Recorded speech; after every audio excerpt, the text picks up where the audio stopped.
Hi ಎಲ್ರಿಗೂ ನಮಸ್ಕಾರ. Street style egg with bread sandwich ಹೇಗೆ ಮಾಡೋದು ಅಂತ ನೋಡೋಣ. ಪಕ್ಕ ಸ್ಟ್ರೀಟ್ ಸ್ಟೈಲಲ್ಲೇ ಇರುತ್ತೆ, ತುಂಬ ಚೆನ್ನಾಗಿರುತ್ತೆ.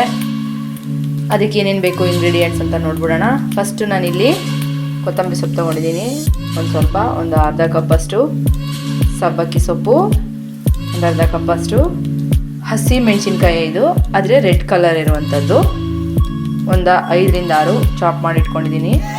ಇಲ್ಲಿ ಒಂದು 3 ಆನಿಯನ್ನ ಈರುಳ್ಳಿನ ಚಾಪ್ ಮಾಡಿ ಇಟ್ಕೊಂಡಿದ್ದೀನಿ. ಹಾಗೆ ಇಲ್ಲಿ ಒಂದು 2 ಟೊಮೊಟೊನ ನೀಟಾಗಿ ಚಾಪ್ ಮಾಡಿ ಇಟ್ಟಿರೋದು. ಇದನ್ನು ಚಾಪರಲ್ಲಿ ಚಾಪ್ ಮಾಡಿರೋದ್ರಿಂದ ಈ ಥರ ಆಗಿದೆ. ಈ ಥರ ಮಾಡ್ಕೊಂಡಿದ್ದೀನಿ. ಬನ್ನಿ ಇದನ್ನು ಒಂದೊಂದಾಗಿ ಮಿಕ್ಸ್ ಮಾಡ್ಕೊಂಬಿಡೋಣ. ಇವಾಗ ನಾನಿಲ್ಲಿ ಈರುಳ್ಳಿ ಚಾಪ್ ಮಾಡ್ಕೊಂಡಿರೋಂಥ ಈರುಳ್ಳಿ, ಹಸಿಮೆಣಸಿನ್ಕಾಯಿ, ಸಬ್ಬಕ್ಕಿ ಸೊಪ್ಪು, ಕೊತ್ತಂಬರಿ ಸೊಪ್ಪು ಎಲ್ಲ ಹಾಕ್ಕೊಂಡಿದ್ದೀನಿ. ಅದಕ್ಕೆ ಚಾಪ್ ಮಾಡಿದಂಥ ಟೊಮೊಟೊನ ಸೇರಿಸ್ಕೊತಾ ಇದ್ದೀನಿ. ಸಬ್ಬಕ್ಕಿ ಸೊಪ್ಪು ಹಾಕೋದ್ರಿಂದನೇ ಅಷ್ಟು ಚೆನ್ನಾಗಿರುತ್ತೆ.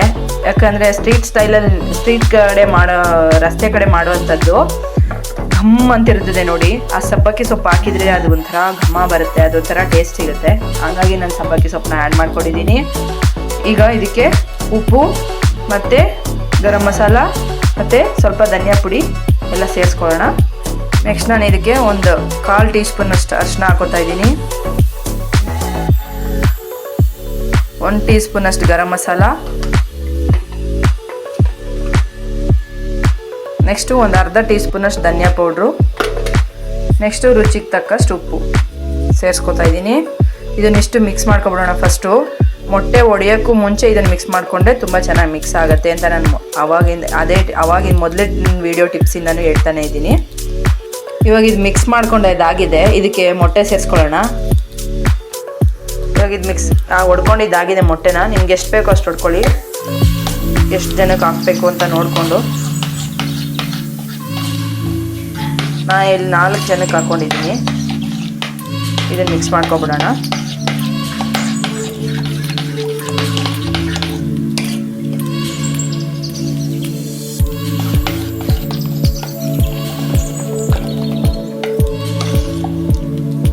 ಮಾಡ್ಕೊಂಡಿದ್ದಾಗಿದೆ. ಅಷ್ಟರಲ್ಲಿ ನಾನಿಲ್ಲಿ 1 ಇಂಚ್ ಕಾಯಿ ಕೊಟ್ಕೊಂಡಿದ್ದೀನಿ. ಬ್ರೆಡ್ನ ರೋಸ್ಟ್ ಮಾಡ್ಕೊಬಿಡೋಣ. ಫಸ್ಟು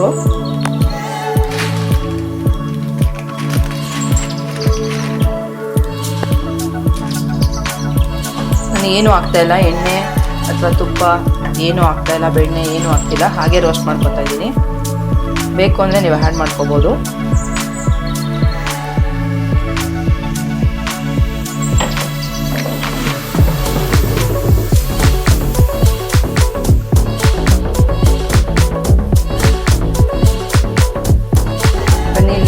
ಬ್ರೆಡ್ ರೋಸ್ಟ್ ಹಾಕೋದು ಆಗಿದೆ, ರೋಸ್ಟ್ ಮಾಡ್ಕೊಂಡು ಇಟ್ಕೊಂಡಿದ್ದೀನಿ. ನೆಕ್ಸ್ಟು ಸ್ಯಾಂಡ್ವಿಚ್ ಹೇಗೆ ಮಾಡ್ಕೊಳ್ಳೋದು ಅಂತ ನೋಡ್ಕೊಳ್ಳೋಣ. ನೆಕ್ಸ್ಟ್ ಇಲ್ಲಿ ನಾನು ಇನ್ನೊಂದು ತವನ ಕಾಯಕ್ಕೆ ಇಟ್ಕೊಂಡಿದ್ದೀನಿ, ಒಂದು ಪಾನ್ನ. ಅದಕ್ಕೊಂದು ಸ್ವಲ್ಪ ಎಣ್ಣೆ ಹಾಕೋತಾ ಇದ್ದೀನಿ.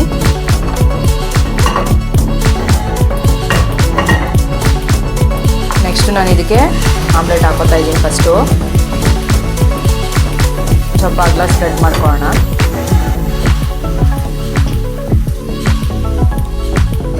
ನೆಕ್ಸ್ಟ್ ನಾವು ಏನು ರೋಸ್ಟ್ ಮಾಡಿ ಇಟ್ಕೊಂಡಿದ್ವಲ್ಲ ಬ್ರೆಡ್ಡು, ಅದನ್ನು ಸೇರಿಸ್ಕೊತಾ ಇದ್ದೀನಿ.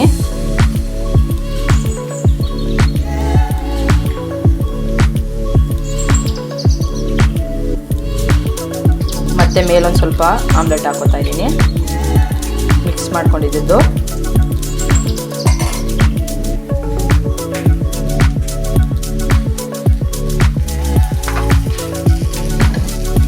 ನೆಕ್ಸ್ಟ್ ನಾನು ಇದನ್ನೆಲ್ಲ ಅದೇ ಏನು ಬ್ರೆಡ್ ಇದೆ ಅದೇ ಶೇಪಲ್ಲಿ ಮಡ್ಚ್ಕೊಳ್ತಾ ಇದ್ದೀನಿ. ಬ್ರೆಡ್ ಯಾವ ಶೇಪಲ್ಲಿದೆ, ಸ್ಕ್ವೇರ್ ಶೇಪಲ್ಲಿದೆಯಲ್ಲ ಅದೇ ರೀತಿ ಮಡ್ಚ್ಕೊಳ್ತಾ ಇದ್ದೀನಿ. ಇದನ್ನು ಇವಾಗ ಉಲ್ಟಾ ಮಾಡ್ಕೋಬೇಕು.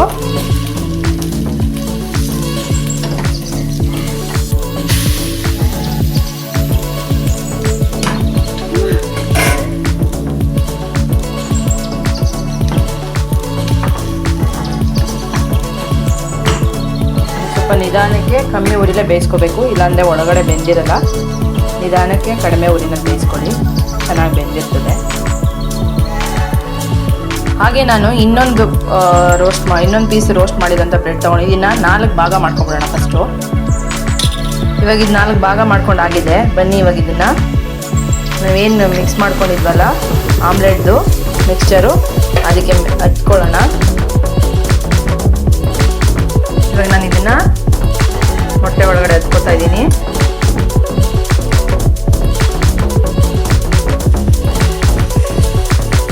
ಇದೇ ರೀತಿ ಒಂದೊಂದೇ ಹಾಕ್ಕೊಬಿಡೋಣ.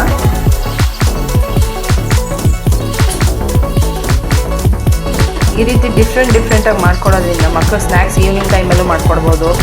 ಸ್ಕೂಲಿಂದ ಬಂದ ತಕ್ಷಣ ಸ್ನ್ಯಾಕ್ಸ್ ರೆಸಿಪಿಯಾಗಿ ಮಾಡ್ಕೊಡ್ಬೋದು. ಅಷ್ಟೇ ಯಾಕೆ ಆಫೀಸ್ಗೆ ಹೋಗೋರಿಗೆ ಲಂಚ್ ಬಾಕ್ಸ್ ಥರ ಮಾಡ್ಕೊಡ್ಬೋದು. ಈ ರೀತಿ ಡಿಫ್ರೆಂಟ್ ಶೇಪಲ್ಲಿ ಮಾಡ್ಕೊಡೋದ್ರೆ ಮಕ್ಕಳು ತುಂಬ ಇಷ್ಟಪಟ್ಟು ತಿಂತಾರೆ.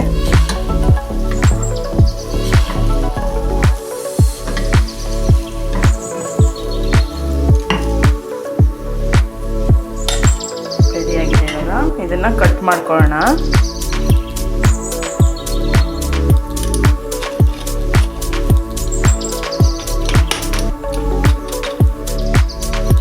ನೋಡಿದ್ರಲ್ಲ ಎಷ್ಟು ಚೆನ್ನಾಗಿದೆ. ತುಂಬ ಚೆನ್ನಾಗಿರುತ್ತೆ. ನೀವು ಕೂಡ ಟ್ರೈ ಮಾಡ್ಬೋದು. ಈ ರೆಸಿಪಿ ನಿಮ್ಗೆ ಇಷ್ಟ ಆಗಿದ್ರೆ ಗೌಡ್ರ ಮನೆ ಮಿಕ್ಸ್ಡ್ ಮಸಾಲ ಯೂಟ್ಯೂಬ್ ಚಾನಲ್ನ ಸಬ್ಸ್ಕ್ರೈಬ್ ಮಾಡ್ಕೊಳ್ಳಿ, ಹಾಗೆ ಫಾಲೋ ಮಾಡಿ ಅಂತ ಹೇಳ್ತಾ ಧನ್ಯವಾದಗಳು.